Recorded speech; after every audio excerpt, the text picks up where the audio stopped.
దాదాపుగా 12,849 గ్రామ పంచాయతీలు ఉంటే దాంట్లో 78 గ్రామ పంచాయతీలను మనం ఈ మున్సిపాలిటీలోకి తీసుకొస్తా ఉన్నాం సార్. అయితే ఈ సందర్భంగా మనం చాలాసార్లు కూడా ఈ సభ ముందు పెట్టుకున్నాం సార్, అవకాశాలు పోతున్నాయి అనేటువంటిది. పరిష్కారం ఏందనేది ఒక మాట చెప్తాను సార్. సో ఇక్కడ ఎస్సీ ఎస్టీ బీసీలకు సంబంధించినటువంటి రిజర్వేషన్ తగ్గించబడుతూ ఉంది మున్సిపాలిటీల ద్వారా అనేది ఒకటి సార్. అయితే దీనికి ఎక్కువ మంది ఈ వర్గాల నుంచి ఎలక్షన్లో పార్టిసిపేట్ చేయడానికి ఒక అవకాశం ఉంది సార్. దయచేసి ఈ సభ దాన్ని పరిశీలిస్తుందని రిక్వెస్ట్ చేస్తా ఉన్నా సార్. ఏంటంటే ఇప్పుడు ఇద్దరు పిల్లల నిబంధన ఏదైతే ఉందో సార్, ఈ ఇద్దరు పిల్లల నిబంధన వల్ల ఇప్పటికే మనం అప్పుడు జనాభా కంట్రోల్ కోసం మనం చేసినటువంటి ప్రయత్నాలు 100% సక్సెస్ అయినాం సార్. సక్సెస్ అయినాం, దానికోసం కొన్ని నిబంధనలు పెట్టుకున్నాం. ఇద్దరు పిల్లల నిబంధన పెట్టడం ద్వారా కొంత జనాభా కంట్రోల్ అయింది, అయిపోయింది సార్. ఇవాళ దేశంలో మరీ ముఖ్యంగా దక్షిణ భారతదేశంలో జనాభా తగ్గిందనేటువంటి ఓ లెక్కలు ఉన్నాయి సార్. మరి ఇప్పుడు ఇంకా మనం పాతదాన్ని ఆ నిబంధనను అట్లే పెట్టుకోవడం ద్వారా కొంత అవకాశాలు తగ్గిపోతాయి సార్.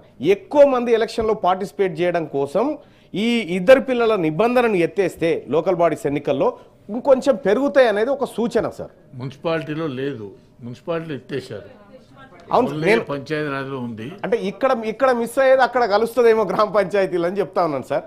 మున్సిపాలిటీలో ఎంటర్ అయిన తర్వాత ఎస్ సార్, ఇక్కడ కొంత వెసులుబాటు వచ్చింది. కానీ అందుకే 12,849 గ్రామాలన్న మాట ఎందుకు చెప్పినంటే సార్, ఇక్కడ కొంత ఒక ఊర్లో ఒక ఆయన ఉంటాడు, ముగ్గురు పిల్లలు ఉంటారు, ఆయన కంటెస్ట్ చేయాలని ఉంటుంది, కానీ అవకాశం లేదు. సో అటువంటి వాళ్ళకి అవకాశాలు మెరుగుపరచడం ద్వారా ఈ వర్గాల నుంచి కొద్దిగా ఎక్కువ ఎలక్షన్లో పార్టిసిపేట్ చేసేటువంటి అవకాశం ఉంటుంది అనేది నా సూచన sir. Okay right sir. Kavitha garu, two inputs అండి అంతే. ఒకటి, కొత్తగూడెం పాల్వంచకు సంబంధించి ఏదైతే కార్పొరేషన్ చేస్తూ ఉన్నారు అధ్యక్ష, ఇందాక గౌరవనీయులు పెద్దలు కోదండం సార్ కూడా చెప్పినట్టుగా ఆ పాల్వంచ కొత్తగూడెం ఏరియాలో ఎప్పటి నుంచో ఒక బర్నింగ్ ఇష్యూ ఉంటుంది అధ్యక్ష. గిరిజనుల ల్యాండ్స్ కొనుక్కోవడం కానీ ట్రాన్సాక్షన్ చేయడం కానీ. అయితే అక్కడ అన్ఫార్చునేట్లీ మనం ఎక్కడ ఏ రెవెన్యూ సిస్టమ్స్లో ఇన్ని ఏళ్లలో సార్ ఎన్ని గవర్నమెంట్లు ఉన్నా కూడా వారసత్వంగా ఒకరికొకరు అమ్ముకోవడము ట్రాన్సాక్షన్ చేసుకోవడం తప్పితే రైట్ అన్నది ఎవరికి ఇవ్వలేనటువంటి పరిస్థితి చాలా చోట్ల ఇప్పటికి కూడా ఉంది అధ్యక్ష, పాల్వంచ కొత్తగూడెం మధ్యలో. ఇప్పుడు ఇవాళ ఈ గవర్నమెంట్ ప్రపోజ్ చేసిన దాని ప్రకారం అధ్యక్ష, కొత్తగూడెము పాల్వంచ మధ్యలో కోమటిపల్లి, లక్ష్మీదేవిపల్లి, నిమ్మలగూడెం, మంగపేట ఇవన్నీ చాలా అంటే 9 to 10 కిలోమీటర్స్ రేడియస్లో ఈ చేంజ్ అనేది తీసుకొస్తా ఉన్నారు అధ్యక్ష. ఇంకా కూడా అక్కడ 1/70కి సంబంధించి అనేక భూములు ఉన్నాయి. నా పర్సనల్ ఎక్స్పీరియన్స్ నాకు తెలిసింది కొత్తగూడెం టౌన్లో కూడా 1/70 ఉండి ఇబ్బంది ఉండి రెసిడెన్షియల్ ప్లాట్స్ కొనాలన్నా అమ్మాలన్నా కూడా ఇబ్బంది ఉన్న పరిస్థితి ఇప్పటికి కూడా ప్రివలెంట్ ఉంది అధ్యక్ష. ఇవన్నీ ఉండంగా మరి ఇందాక శ్రీధర్ బాబు సార్ మాట్లాడినప్పుడు ఏం చెప్పారంటే అవి మేము అక్కడక్కడ ఎగ్జామ్ట్ చేస్తూ ఉన్నామని చెప్పారు సార్. సో ఇట్లా సెలెక్టివ్ ఎగ్జామ్షన్ చేయడం అన్నది ఏంటన్నది అర్థం కావడం లేదు. 9 to 10 కిలోమీటర్స్ రేడియస్లో ఒక కార్పొరేషన్ అనేటటువంటిది కొత్తగా క్రియేట్ చేసినప్పుడు అందులో ఈ ఏరియా సార్ అంటే నాకు బాగా తెలుసు, చాలా అనుబంధం ఉంటుంది నాకు కొత్తగూడ పాల్వంచ. రిపీటెడ్గా ఉద్యమ సందర్భంలో కూడా ట్రావెల్ చేసినప్పుడు గిరిజనేతరులు ఎప్పుడు చెప్పేది అదే, మావి అన్నీ కూడా ఎలినేట్ అయిపోతూ ఉన్నాయి ప్రాపర్టీస్ అని చెప్తా ఉంటారు అధ్యక్ష. సో వాళ్ళ రైట్స్ని పోగొట్టేటటువంటి అధికారం మనకు లేదు. మనం ధరణి తెచ్చినా ఇప్పుడు భూమాత అని చెప్తున్నా రూరల్ ఏరియాస్లో భూముల గురించే మాట్లాడినాం అధ్యక్ష. అర్బన్ ఏరియా భూములకు సంబంధించి మనం ఎక్కువ మాట్లాడలేదు. సో ఇప్పుడు మళ్ళీ ఇవన్నీ కూడా ఒక జటిలమైన సమస్య. In the interest of the people చెప్తున్నా అధ్యక్ష, ఇది పాలిటిక్స్ కాదు. కంప్లీట్గా అక్కడ ఉండేటటువంటి వారందరినీ కూడా శ్రీధర్ బాబు గారు మాట్లాడుకుంటూ ఒక మాట ఏమన్నారంటే, గ్రామ పంచాయతీల తీర్మానం కంపల్సరీ కాదు కదా, మీరే చట్టంలో పెట్టారు. కంపల్సరీ కాదు అధ్యక్ష, కానీ అడ్వైజరీ కదా అధ్యక్ష. ఇది ప్రజాస్వామ్యం, కంపల్సరీ మ్యాండేటరీ అని ప్రతి ఒక్కటి కూడా ఉండదు. స్పిరిట్ ఆఫ్ డెమోక్రసీలో అట్లీస్ట్ అక్కడ ప్రజల్ని మనం కలుపుకొని పోతే బాగుంటుంది అనేటటువంటిది ఒక ఆలోచన అధ్యక్ష. అదేవిధంగా ఈ పల్లె ప్రగతి పనులు కంప్లీట్గా నిలిచిపోయి అక్క ఉన్నారు సీతక్క కాబట్టి రిఫర్ చేస్తున్నానండి. చాలా ఇబ్బందిగా ఉంది అధ్యక్ష. మళ్ళీ కంప్లీట్గా గ్రామాలలో కనీసం మోరీలలో చెత్త తీయలేనటువంటి పరిస్థితి నడుస్తూ ఉన్నది. కొద్దిగా దయచేసి గ్రామాలకు సంబంధించి ఫోకస్ పెట్టవలసిందిగా కోరుతా ఉన్నాను అధ్యక్ష. చాలా కాలువలలో కూడా చెత్త తీయకపోవడంతో ఆ నీళ్లు కూడా పోనటువంటి పరిస్థితి ఉన్నది. దాని మీద ఫోకస్ చేయవలసింది కోరుతాను. జీవన్ రెడ్డి గారు.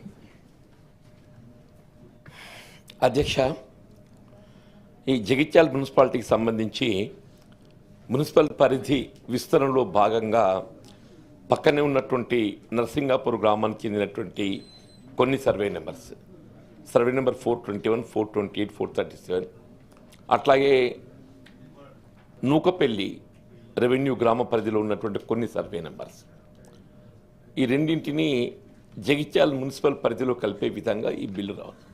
అంటే వాస్తవంగా పట్టణంలో ఇండ్ల నిర్మాణానికి సంబంధించి స్థలం కొరత ఉండడంతో ఈ 2 గ్రామాలు కూడా పక్కనే ఉంటాయి కాబట్టి ఆ ఇండ్ల నిర్మాణానికి సంబంధించి ఇక్కడ ఇంటి నిర్మాణ కార్యక్రమాన్ని ప్రభుత్వ పరంగా చేపట్టబడడం జరిగింది.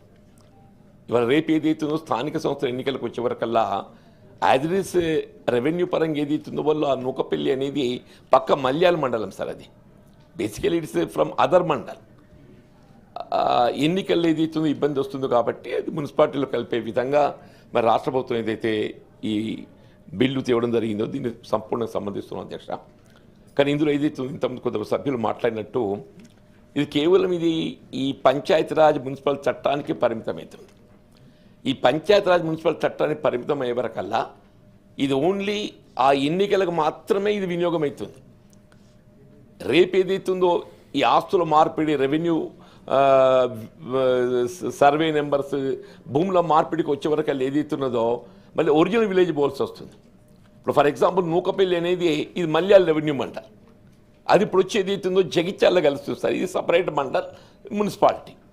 ఫర్ రిజిస్ట్రేషన్ పర్పసే now they are made to go to Malyal separate. దాని ఇన్కమ్ ఇదంతా కూడా వేరిపోతుంది. ఇలా గత ప్రభుత్వం నుండి ఉమ్మడి రాష్ట్రం నుండి కూడా సార్ ఇది సమూహ ప్రభుత్వాలు దృష్టి కేంద్రీకరిస్తలేదు దీని మీద. మనము కొత్త గ్రామ పంచాయతీలు ఏర్పాటు చేసుకుంటున్నాం.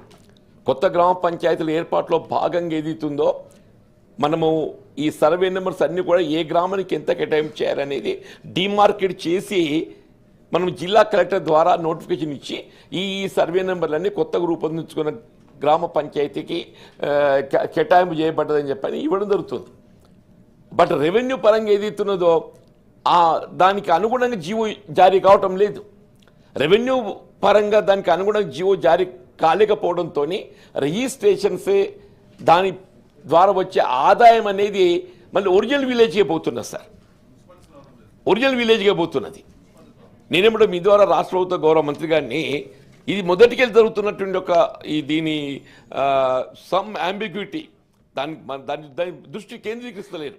ఇప్పుడు కమిషనర్ ల్యాండ్ రెవెన్యూ దీనిపై దృష్టి కేంద్రీకరించాలి.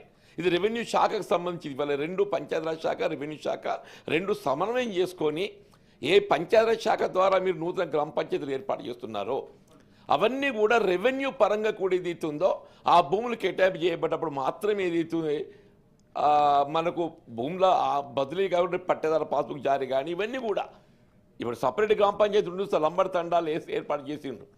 వాళ్ళ పాపం ఏమైపోయింది they have no revenue village. ఆ గ్రామ పంచాయతీగా పరిమితం అవుతున్న వాళ్ళకి ఏ విధంగా ఆదాయం రావటం లేదు. ఆ గ్రామ పంచాయతీకి ఒరిజినల్ రెవెన్యూ పరంగా వచ్చే ఆదాయం అంతా ఏది ఇస్తుందో మెయిన్ విలేజ్ ఏది ఉందో దానికే పోతుంది సార్.